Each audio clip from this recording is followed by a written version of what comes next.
Should I open another restaurant? Should I get this piece of equipment here? That's not what you normally do. But when you go into the business of owning a basketball, you ask your star players, this is how, what are you thinking about this? And because he didn't do that, now there are some other rumors being reported about he has his political views. That rubbed James Harden the wrong way. I can see and that. just like anything, Skip, just like when LeBron James and these other athletes, they take a risk financially. As far as you know, endorsers saying, hold on now, you know, the other side, they buy our products too. And so you have to be careful. LeBron basically, and some guys have said, I don't care.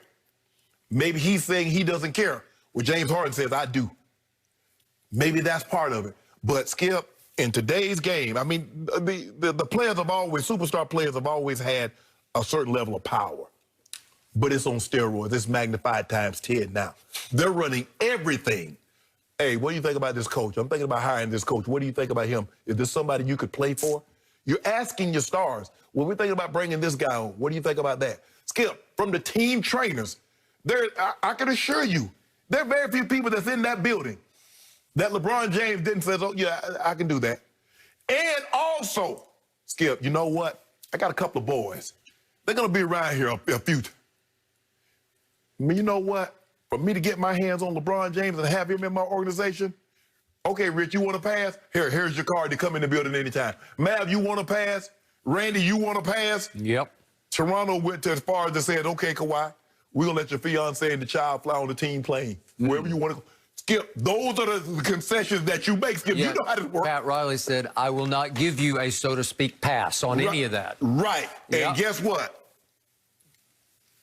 Pat Riley, hey, do it over again. You keep that LeBron. You keep those guys, Skip. And those are some of the things, the concessions that you have to make in a situation like this. He should have run it by James. Because, Skip, they built the whole team around him. How you gonna build a team around a guy and then don't confer with the guy? He's like, hold on, D'Antoni gone? Amari gone? And what? Ain't nobody tell me nothing? You played it wrong, Skip. I understand you're a business and you've been successful. Just because you're successful at one business doesn't mean you're going to be successful at another business. Okay, I hear what you're saying, but I'm looking at it upside down from you. I need you to define input on draft picks, on player acquisition, you know, like free agents.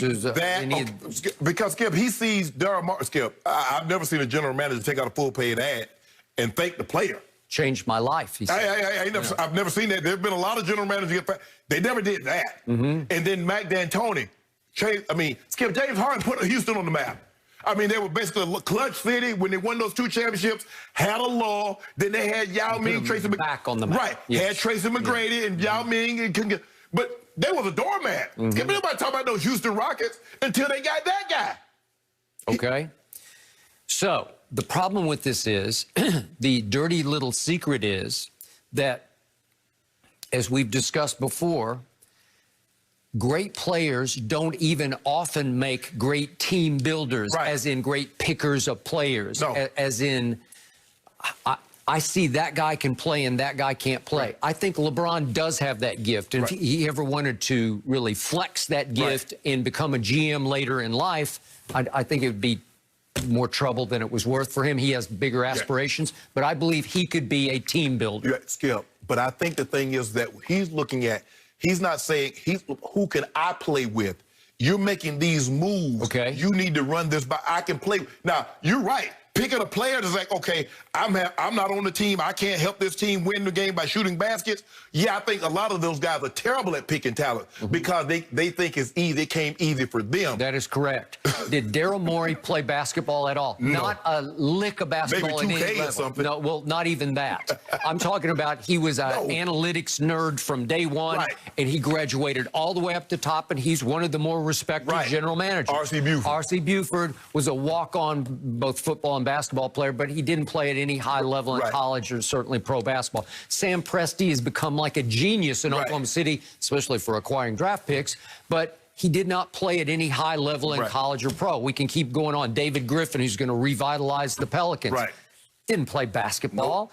And we go all the way back to the greatest player who ever played, Michael Jeffrey Jordan in Chicago, and his GM that he fell completely apart with was Jerry Krause, who didn't play a lick of anything. I don't care what anybody said. He was about 5'4", you know, and he didn't play. They said he played baseball. I have a hard time believing that. But the point is that Jerry Krause did one good thing as the GM of the Chicago Bulls. He kept saying no to Michael Jordan's suggestions about go get him, go get him. And it was often go get the guy I played with at Carolina. Right. My friend, Al Wood. Remember Al Wood? You know, go get him. No.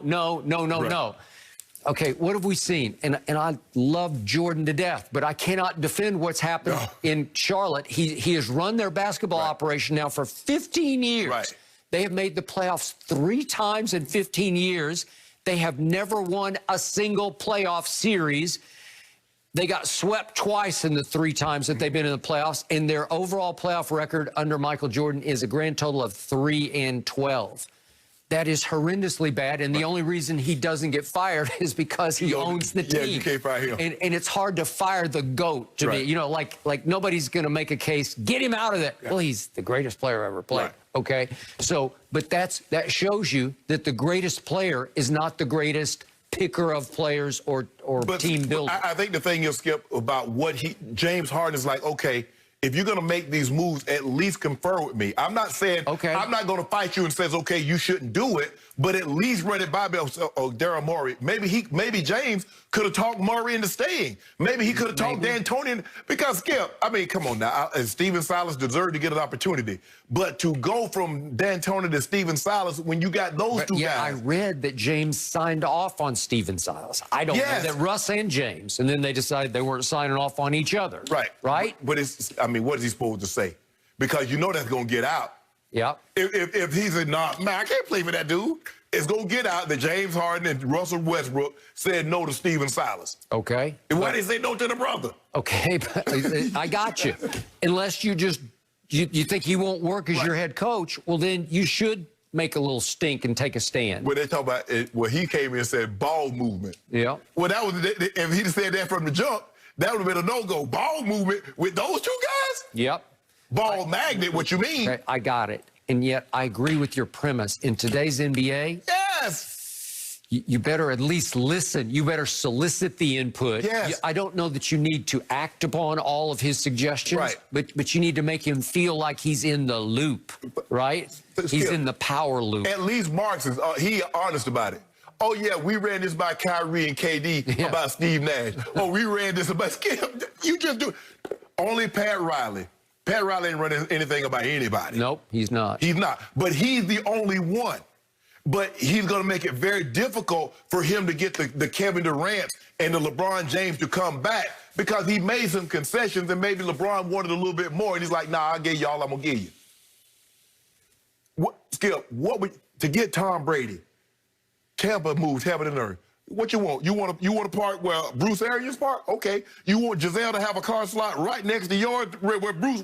Okay. I would think so. Yes. And Arians says, no way, AB. And Tom says, way. Yes. And ultimately, Tom won. The Broncos made a lot of concessions to get Peyton Manning.